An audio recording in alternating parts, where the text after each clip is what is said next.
Olá, você internauta, obrigado mais uma vez por estar conosco, acompanhando mais uma edição do nosso programa Opinião, aqui no seu DGABC TV. Você sabe, um espaço para discussão sobre política, sobre o cenário eleitoral, enfim, mais um espaço para você ter a oportunidade de poder decidir o seu voto no dia 7 de outubro. Você também, internauta, sabe que pode participar do nosso programa dando a sua sugestão pelo e-mail dgabctv@dgabc.com.br. Também pode ter acesso a um canal direto aí comigo pelo meu blog, blogdodiretor.dgabc.com.br. Lá eu comento um pouco do cenário político do Grande ABC, falo do cotidiano, enfim, eu espero o seu comentário lá, que você possa acessar, ver um pouco do que a gente fala, um pouco do nosso trabalho e fazer seus comentários. Eu aguardo você no meu blog, blogdodiretor.dgabc.com.br. E prepare-se também, vem aí os debates eleitorais promovidos pelo Diário do Grande ABC. Entre os dias 17 e 25, o Diário vai reunir os prefeituráveis das 7 cidades do Grande ABC. Uma oportunidade para você ouvir dos próprios candidatos um pouco de suas propostas, o que eles têm a dizer, como eles se comportam no confronto direto, enfim, você vai poder acompanhar ao vivo aqui no seu DGABC TV. E no programa de hoje vamos falar sobre pesquisa eleitoral. Vai ser um programa, uma edição especial em que a gente vai comentar sobre a segunda rodada de pesquisas realizada pelo Diário do Grande ABC, publicada no domingo. Pesquisa essa que desde domingo e ontem foi motivo de comentários, enfim, tem sido aí o principal assunto das rodas políticas do Grande ABC nas últimas horas. Vamos falar muito, vamos analisar cada cidade, analisar o cenário político, o que se baliza aí daqui para frente para os próximos 40 dias. Para isso, nós convidamos, está aqui no nosso estúdio, o jornalista Beto Silva, que é editor de política do Diário do Grande ABC. Ele que é responsável por comandar a equipe de 13 pessoas, 13 repórteres que todos os dias vão às ruas para acompanhar os candidatos, mostrar, dar oportunidade para você saber o que cada candidato tem feito, seu dia a dia, o corpo a corpo, as promessas, seus programas de governo, enfim. Nós vamos conversar muito e falar sobre esse cenário, a tendência, o que se espera para daqui a 40 dias no dia da eleição. Fica aí, o programa Opinião está no ar.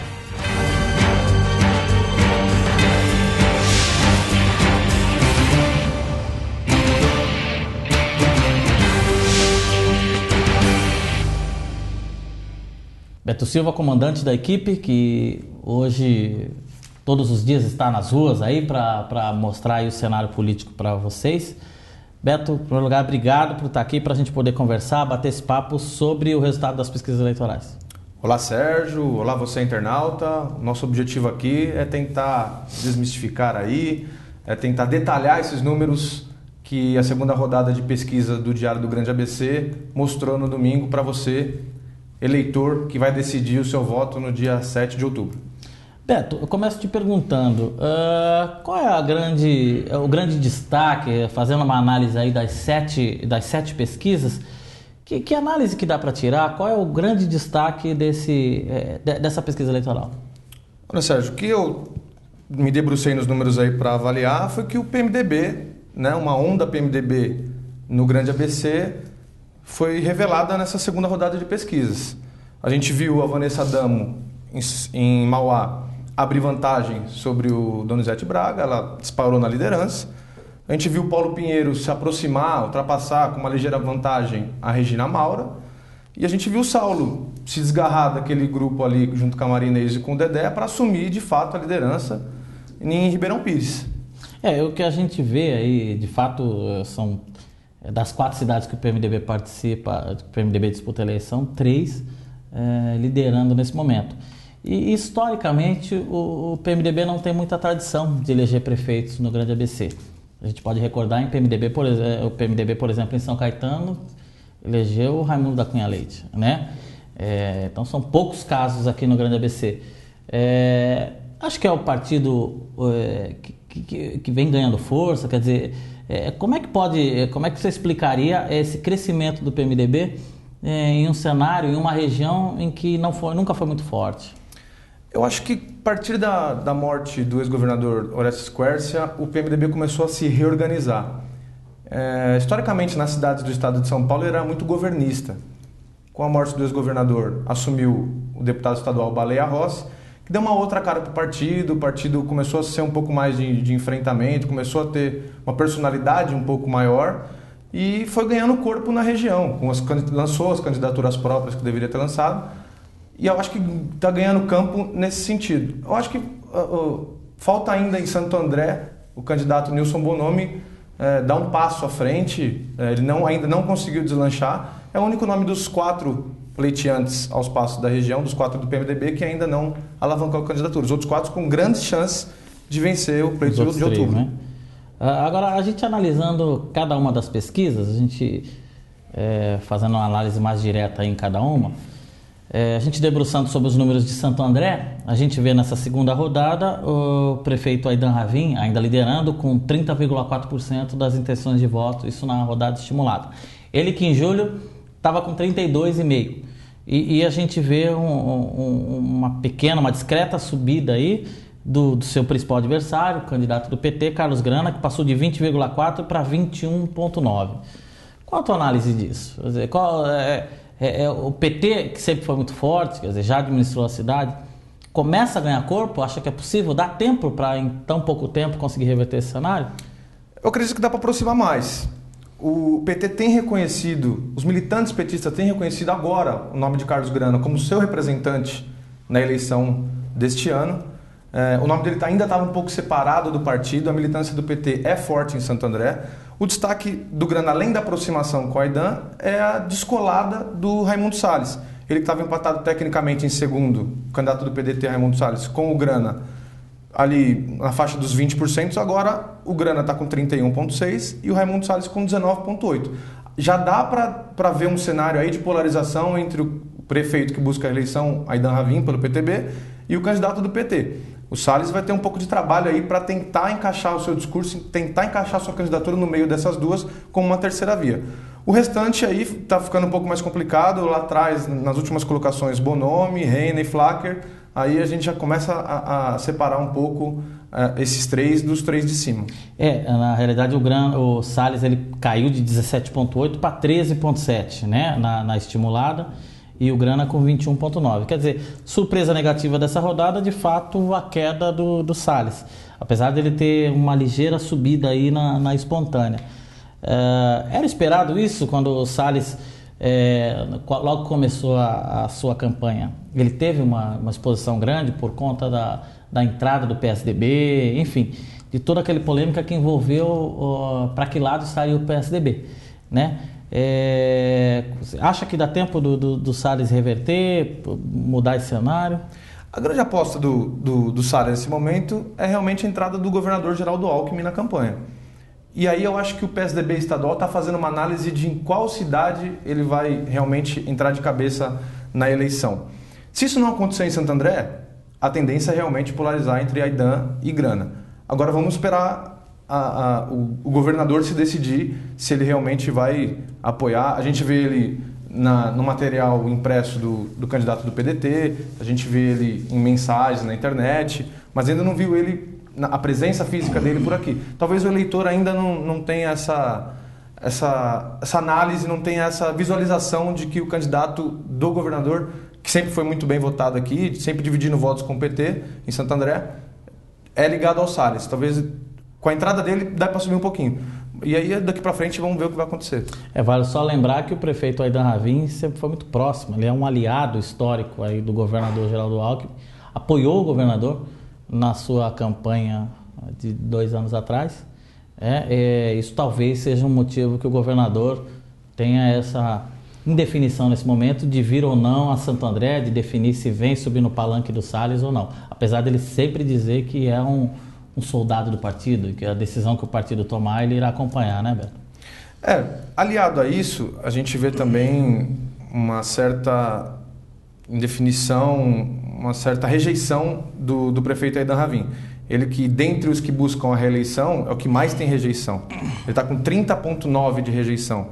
A gente vê o Marinho em São Bernardo, por exemplo, que busca a reeleição, com 14,6% e o Reale em Diadema com 22%. Então a rejeição está um pouco alta e o governo está...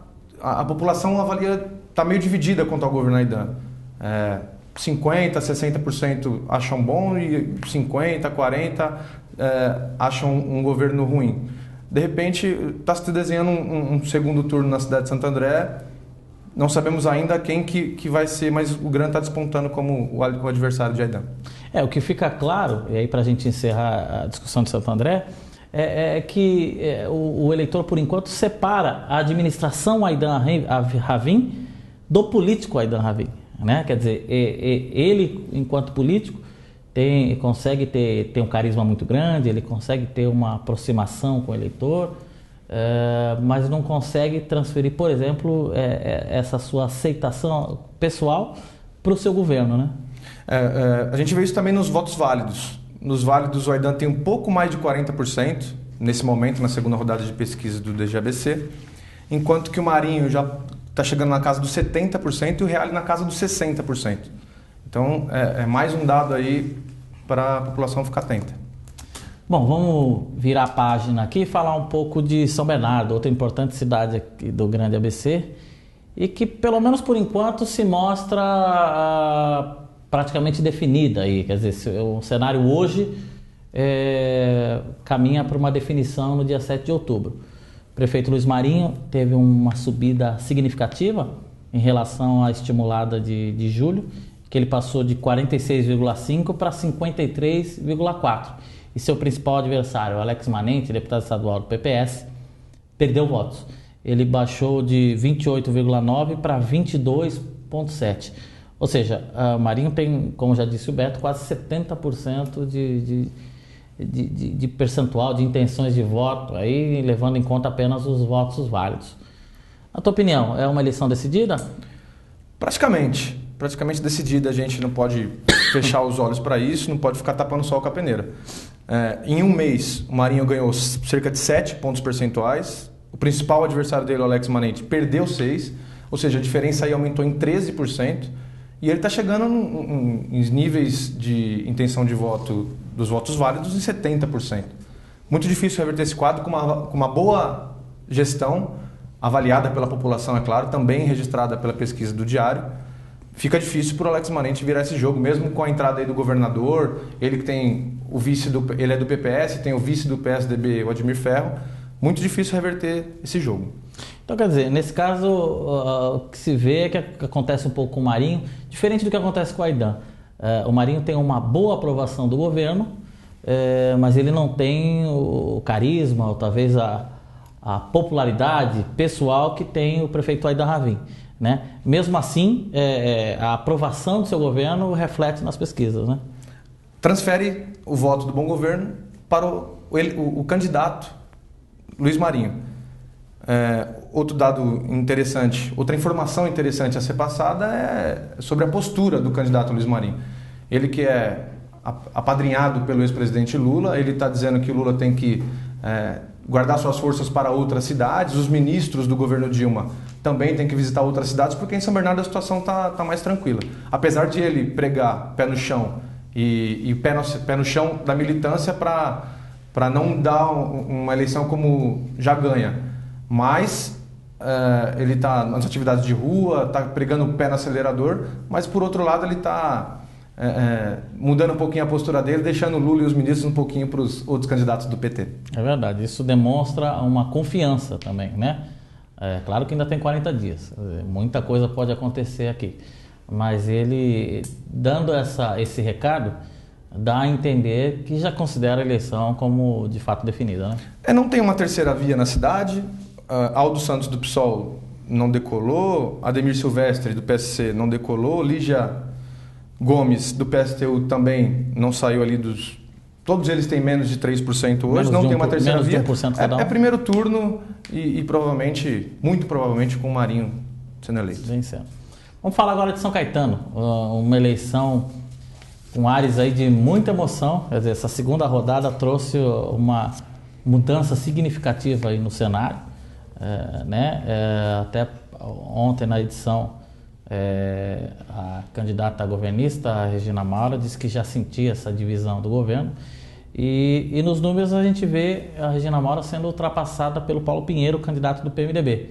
Até então governista, mudou para a oposição para poder lançar sua candidatura a prefeito. Ele saiu de 33,7% para 41,1% na estimulada. Enquanto isso, Regina Maura caiu de 41,1% para 37,7%. Claro que os dois ainda estão em empate técnico, a margem de erro da pesquisa é de 3 pontos percentuais, mas mostra a tendência de subida do Paulo Pinheiro, que tem uma baixa rejeição também. Então é um cenário diferente, é um cenário que mostra que nos últimos 40 dias, de fato, a eleição de São Caetano provavelmente vai ser uma das mais emocionantes aí do Grande ABC, né, Beto? Vai ser uma disputa acirrada, creio eu, até o final, e a gente vê o grupo PTBista, que governa a cidade há 30 anos, desde 1983, sempre com o candidato do PTB vencendo as eleições. Agora esse grupo está realmente vendo uma ameaça real. Paulo Pinheiro subindo nas pesquisas, diferença de 3,4 pontos percentuais. E um dado curioso que a gente analisa vendo os números da pesquisa é que ele vem ganhando votos do PT. O petista está acreditando na figura de Paulo Pinheiro para assumir o passo ou mudar os rumos da administração municipal. Já podemos considerar isso como um voto útil? Quer dizer, já sentindo que a candidatura do Edgar não ganhou corpo, eles depositam voto na candidatura de oposição? Edgar, candidato do PT, que tinha 5,9%, agora tem 2,5%. Ou seja, ele perdeu o campo, o petista está realmente vendo no Paulo Pinheiro... 2,4%, né? 2,4%. O petista está vendo no Paulo Pinheiro uma chance de mudar a cidade, acreditando sim no voto útil. Vamos falar agora de Diadema, uma cidade que também, assim como São Bernardo, candidato a prefeito à reeleição, amplo favorito, mas a gente vê o candidato de oposição subindo de uma forma significativa. Mário Reale passou de 42,7% para 42%, e o Lauro Michels, do PV, subiu de 14,5% para 22,7%, ou seja, uma subida significativa em um mês. Essa subida, como disse o prefeito Mário Reale, é uma subida para demonstrar de fato que ele ainda é líder, tem a segurança, mas que não dá para subir no salto? Um pouco isso, Beto? Eu acho que é um pouco isso. O destaque aqui realmente é a subida do Lauro Michels. Eu acho que ele está conseguindo, com o discurso dele, se desvencilhar da imagem do PSDB. Ele que era do PSDB, era o partido dele, ele tem raízes tucanas, mas se transferiu para o PV aí para disputar o passo de Diadema neste ano. Ele está conseguindo agora isso, creio eu que seja esse passo que ele deu à frente, a justificativa para que ele tenha encostado um pouco no Lauro. Ainda caminhamos para um primeiro turno em Diadema, dos votos válidos são 58,5% para o petista Mário Reale, que tem uma administração avaliada como regular, do modo geral, pela população, mas que nesse momento dificilmente teremos o segundo turno em Diadema. Tem que lembrar que o PT comanda a cidade há 3 décadas, né? Desde que o Gilson Menezes ganhou o primeiro prefeito do Brasil, do PT, ele assumiu em 83, o PT historicamente sempre venceu. Algumas apertadas, mas o fato é que o PT vem comandando a cidade, né? E Diadema, de fato, o cidadão, o eleitor de Diadema, é um eleitor talvez dos mais politizados do Grande ABC, né? Um dos berços do PT, cidade de Diadema. Só teve um hiato aí do PT com o próprio Gilson Menezes quando ele ganhou pelo PSB na década de 90, se não me falha a memória. Mas o restante, todas as gestões de Diadema foram petistas aí nos últimos 30 anos. A avaliação do governo Mário Reale é um pouco o termômetro. Ele teve um pouco de dificuldade financeira nesses 3 anos e 8 meses aí à frente da prefeitura, em que o Felipe passou o bastão para ele. Ele teve alguns sequestros de receita, acho que ele colocou a casa financeira da cidade em ordem. Esse discurso ele não transparece muito para a população, ele tem falado um pouco sobre educação e saúde, não sobre essa questão financeira que ele está ajeitando a cidade aí, essa dificuldade toda, a população também não percebeu tanto. Acho que talvez tenha sido o grande mérito dele nesses 3 anos e 8 meses aí. Vamos falar agora em Mauá. uma cidade também importante, que vem com uma disputa polarizada aí, por enquanto, PMDB e PT. Vanessa Damo, deputada estadual do PMDB, também ampliou sua vantagem sobre seu principal adversário, Donizete Braga, do PT. Em julho, ela tinha 25,8% e agora apareceu com 31,7%. Donizete Braga também teve uma subida menor, subiu de 13,7% para 15,3%. Qual a tua análise sobre isso, Beto? Eu acho que o PT ainda vive um momento tumultuado na cidade, Sérgio. A saída do prefeito Oswaldo Dias, não podendo disputar a reeleição juridicamente, né? Mas antes disso teve uma manobra do Donizete Braga para ele ser o candidato. O PT ainda está sofrendo internamente com isso. A população ainda sofre para entender o que aconteceu. Mauá também, que é uma cidade historicamente petista. O presidente Lula sempre venceu ali, os candidatos do PT ao governo do estado sempre venceram ali naquele território, mas dessa vez Vanessa Damo está com 20 pontos percentuais praticamente à frente do Donizete Braga nos votos válidos. Nos votos válidos o petista tem 19,1% e ela 39,5%. O que diferencia aí das outras cidades é que a gente tem outras candidaturas de um porte maior na parte de baixo da tabela. Diniz Lopes aparece com 11,4%. Irmão Zelito subiu. Irmão Zelito também subiu, 8,9% agora. E o Átila, que tinha 10,6% em julho, agora tem 8,7%. Eles todos juntos aí dão uma média de 30%, o que pode levar a disputa para o segundo turno. E aí vamos ver como é que essas figuras, como essas lideranças de Mauá vão se portar, se para o lado da Vanessa ou para o lado do Donizete, se é que os dois vão para o segundo turno. Então, na tua análise, pode estar num limite aí, quer dizer, a cidade que pode estar, dependendo se os outros 6 candidatos tiverem uma queda, pode estar num limite entre o primeiro turno, uma definição no primeiro turno a favor da Vanessa Damo, ou a ida de Vanessa Donizete para o segundo turno, é isso? A gente tem 20% aí praticamente do eleitorado ainda indefinido, o que coloca a disputa aberta tanto para o primeiro turno quanto para o segundo. Se a Vanessa conseguir avançar nesses eleitores indecisos ou tentar pegar um branco ou nulo ali, essa disputa pode acabar no primeiro turno. Mas pouco provável. O que se desenha, o quadro que se desenha mesmo é um segundo turno. O Diniz Lopes está muito confiante em crescer, ele cresceu aí praticamente 2,5 pontos. Ele pretende ultrapassar Donizete Braga, o que é difícil. O PT tem grande marca em Mauá, mas a disputa caminha realmente para o segundo turno. É justamente o que eu ia te falar. A surpresa talvez tenha sido também a subida do Diniz e a queda do Átila, né? Quer dizer, um vereador foi o vereador mais votado na última eleição do Grande ABC, né? E agora não consegue decolar sua candidatura a prefeito, né? Ele estava acreditando ser a terceira via da cidade. O problema é que tem outras grandes figuras na cidade, trabalhando cada um em seu reduto. O irmão Zelito também foi muito bem votado para vereador, agora está tentando o passo. Diniz Lopes, que saiu da Sama, apesar de uma administração conturbada aí à frente dos rumos da água e esgoto da cidade, mas também já está chegando aí nos seus quase 12%. O fator negativo são as candidaturas do PV e do PSDB. Edmar da Reciclagem pelo lado tucano e o Paulo Bill pelo lado verde. Todos eles têm menos de 3%, ou seja, não decolaram ainda. Também pensaram que iam entrar nesse bolo da terceira via aí, mas não conseguiram. Ok, vamos falar agora de Ribeirão Pires, também a cidade que teve uma mudança significativa. Você lembra na primeira rodada de pesquisa do Diário do Grande ABC, havia um empate triplo aí entre Dedé, Saulo Benevides, Dedé do PPS, candidato governista, Saulo Benevides do PMDB e Marinês Soares do PT, ex-prefeito. E em um mês, Saulo Benevides disparou, né? Ele que passou de 24,7% para 34,9%, quer dizer, subiu mais de 10%, 10 pontos percentuais em um mês. Por outro lado, o Dedé, que tinha 25%, caiu, perdeu quase 5 pontos e baixou para 20,1%. Marinês também caiu de 22,9% para 19,6%.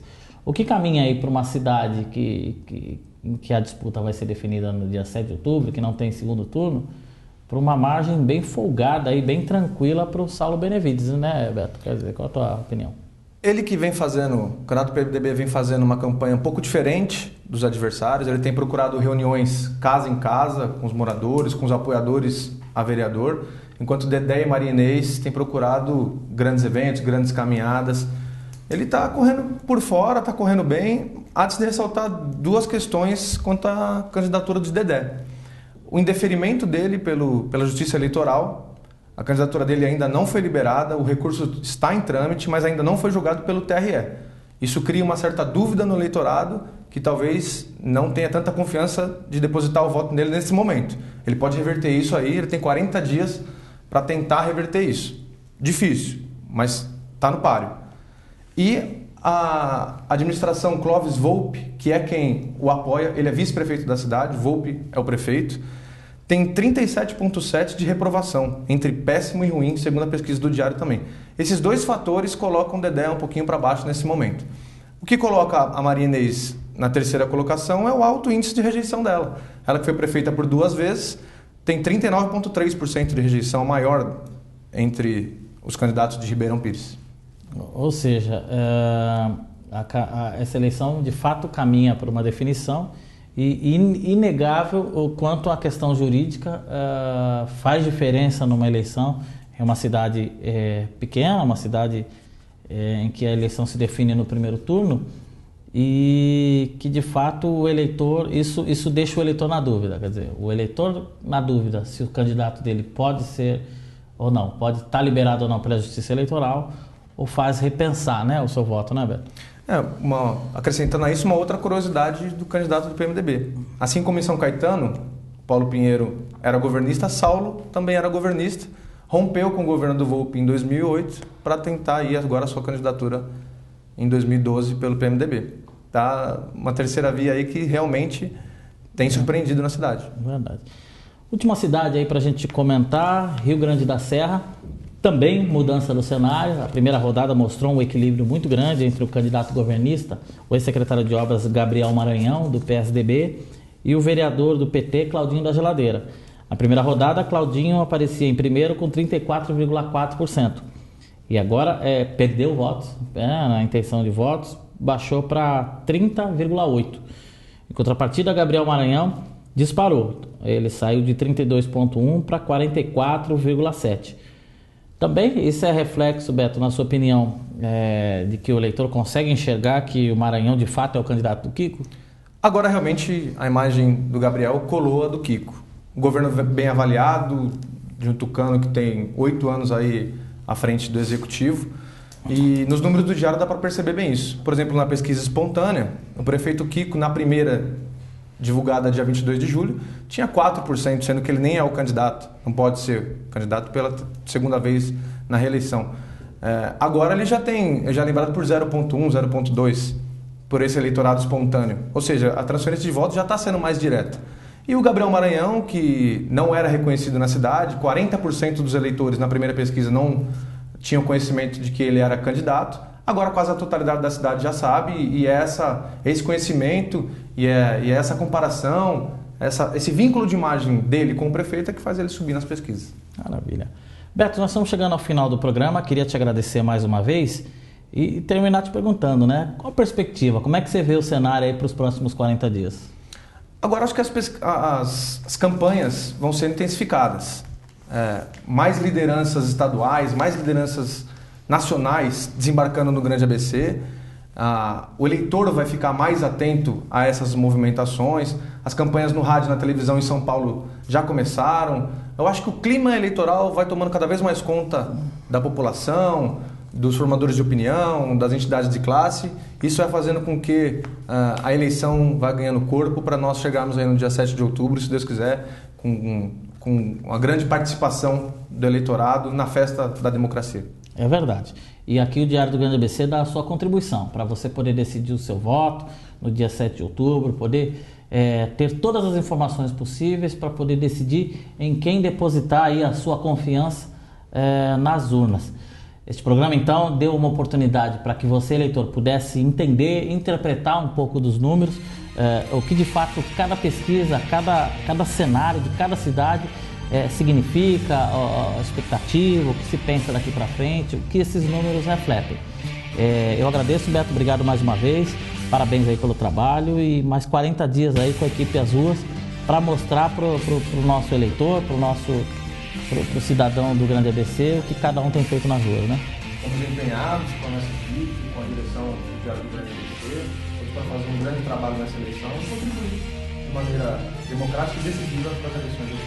Obrigado. E obrigado especial a você, internauta, conosco em mais uma edição do nosso programa Opinião. Você sabe que também pode participar, dar a sua opinião pelo DGABC, dgabctv@dgabc.com.br. Também pode acessar o meu blog, blogdodiretor.dgabc.com.br. E não esqueça, entre os dias 17 e 25, debate eleitoral com os candidatos das candidatos das 7 cidades do Grande ABC. Vamos ouvir, vamos ver o que eles têm a dizer, frente a frente. É a oportunidade de poder ouvir deles o que eles pensam caso vençam a eleição em outubro. Obrigado a você mais uma vez por estar conosco e espero você na próxima edição do programa Opinião. Até lá!